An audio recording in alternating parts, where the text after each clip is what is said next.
The family of 23-year-old U.S. Airman Roger Fortson is demanding answers after he was tragically killed by a sheriff's deputy at his apartment door.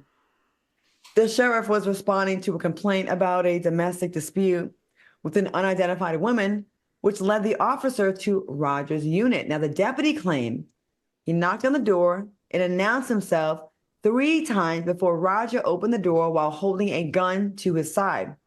The officer told Roger to drop the gun and fired 4 rounds, which led to his death. I don't know if y'all saw the video. I did. What are your thoughts on this tragedy, Al? What do you think? I mean, it's absolutely ridiculous. Where is the outrage is where this story should actually live. And I'm very serious about this. Where is the outrage? Where's the protest? Where's the NAACP? Where's the global community rallying behind this serviceman getting shot? Where are all those people that supported Black Lives Matters and Rodney King?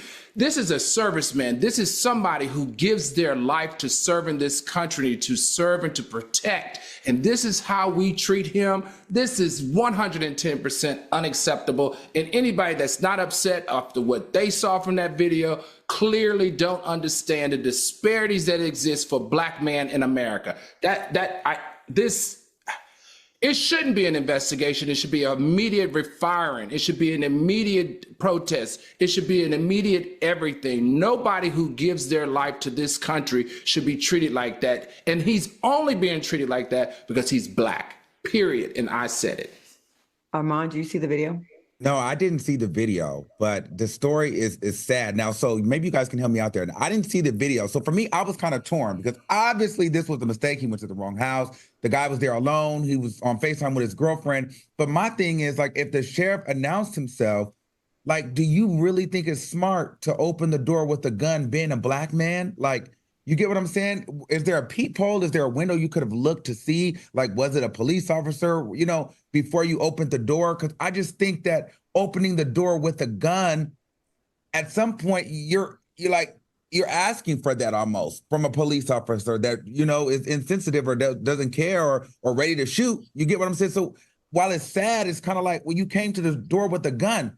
What are they supposed to do? Especially if they're responding to a violent crime happening inside. Like, I don't know. I'm just trying to be a little bit objective because it's like, if you open the door with a gun with me and I'm a police officer, I might think to shoot too. Well, I think there are protocols to this. Number one, he opened the door when the cop stepped away from the door. He wasn't in front of the door. He heard a disturbance at his door, banging, loud announcement. He didn't know why anyone would be banging and loud on his door, so he went to get his gun because he didn't know what was going on. When he went to the peephole, there was nobody in the peephole. He opened his door. The police officer came back after the door was open and saw that he had a gun in his hand. It's not illegal to protect yourself. It's not illegal to have a registered gun. Therefore, the officer has a protocol to follow, which is drop your gun. His gun was not up in any direction that crossed any type of threat to that officer. That officer didn't even give him a chance to say anything. He saw the gun, he overreacted, and he shot because he felt like he had the ability to do it. And that's the problem. So the video, as soon as he opens the door, he's shot. There's no command. There's no like, hey, there's nothing. I've seen white people with guns and knives, naked, running around, taking police on wild goose chases where they are able to somehow keep their cool and not overreact and be able to take this person in. We have people shooting up churches and killing 9 Black people in the South, right? And somehow they get taken to Burger King and no one is freaking out about that. But this man in his home, and the police did do that. They went in front of the door, then they stepped away. So if I'm looking out the door, and if I didn't hear you say that you were the police, which I don't know. I don't know if I didn't hear that part, but who knows what's going on in his life? Who knows if he's just nervous? If he came to the door with a gun, I think it's safe to say he did not know there was a police. No Black man's coming to the door. That's what I'm saying. You know what I'm saying? I don't believe the police story. I do not believe that they properly announced themselves. I think they was like doing that. And then probably as soon as he opened the door, then they stepped away from the people. Then he opens the door like, wait, what? And then bam, I got a reason to shoot you. I believe in entrapment. I believe we've seen enough from our police departments to know that it is corrupt in a lot of levels. And sometimes they just feel like going out there and hunting Black people. This is not, but if he knew the cops were at the door and he had the gun, I hear you, Amon. I'm totally with you. If he didn't know, and why would the cops go away from the people then come back? I don't really know. That seems kind of weird to me. We have comments. Mike said, I think we see it too often. We become desensitized. Erica said, it's crazy that the police can fear for their lives, but even with their weapons and privilege, we can't fear for ours. 1,000%. Wow, whoever said that, you hit the nail on the head. There's nothing about this is okay. Absolutely nothing. They expect people that do not have experience with weapons, with police, with commands to behave in a perfect manner, giving zero grace. Meanwhile, police officers who are allegedly trained and screened before they get the job get all the grace. Like, well, they were scared, but right. Civilians not allowed to be scared. You have to be 100% in line. We have reported on this show a woman, not of color, going into a police station, shooting up the police station, and lived through it. Shooting up the police station at the police station and lived through it because they didn't want to cause her any harm. I can't. I just wish he wouldn't have went to the door with the gun. And I get it. You're protecting yourself. But at the end of the day, he probably would have did a better job protecting himself if he didn't have the gun, because some people will say, well, he had to protect himself, but it didn't work. The gun, you having the gun ended up in you dying. So I almost would have rather him gotten beat up or gotten robbed if that was the case, and just had to go run shot. Or had to, or not really got, well, he was going to get shot regardless. Clearly. What?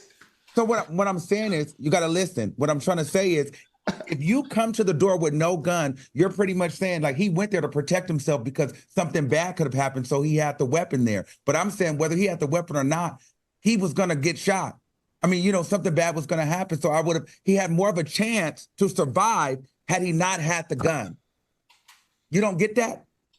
Absolutely not. Okay. Well, maybe it'll make sense to you a little bit later, but it won't. He didn't protect, baby. He didn't protect him. No, he didn't. Well, it doesn't make no sense to me because you didn't protect yourself by having the gun. You didn't win. You mean saying we live in a racist society where a black man who is licensed to carry cannot carry a gun in his house to protect himself against a disturbance that he's not sure what's going on. And when he checks the peephole and there's no one at the peephole, it gives him more thought that something bad is going on. So he has a right to carry his gun to protect himself. And when he opened the door, he has a right to have the gun. It's in a state where to carry is legal. So the police officer has a protocol that he has to follow, especially if you're at the wrong residence. Period. I think right to carry laws are a setup for Black people. I think they pick and choose. Right to carry is not for Black people. Listen to me when I say this. Right to carry is not for Black people. It's for white people. Because rarely do we get the same grace. When we see Philando Castro, when he was in his car, he had a right to carry. He was in a right to carry state. He told the police officers, I have a gun. They blasted him and killed him. They did not care. They will use any excuse to kill you, even if you are in a right to carry state, not pointing at the police officers. If they want to go in there, they're on 10, they're going to do what they're going to do, and they're going to get away with it. Right. And at the end of the day, he didn't protect himself. Yeah, he didn't. He died. Go ahead and vote. He wasn't able to protect himself with the gun. So and if you think he died, still, go ahead and vote for Trump in this next election. Crazy. He has just announced, he just said he will make it where police officers cannot be convicted for what they're doing, for what they do on the job. He wants it where they can just do anything they want. They already have done anything they wanted, but we got about a few convictions ever since 2020 and George Floyd. Watch what happens if he gets in. He wants to make it where police have zero, they don't have to account for anything.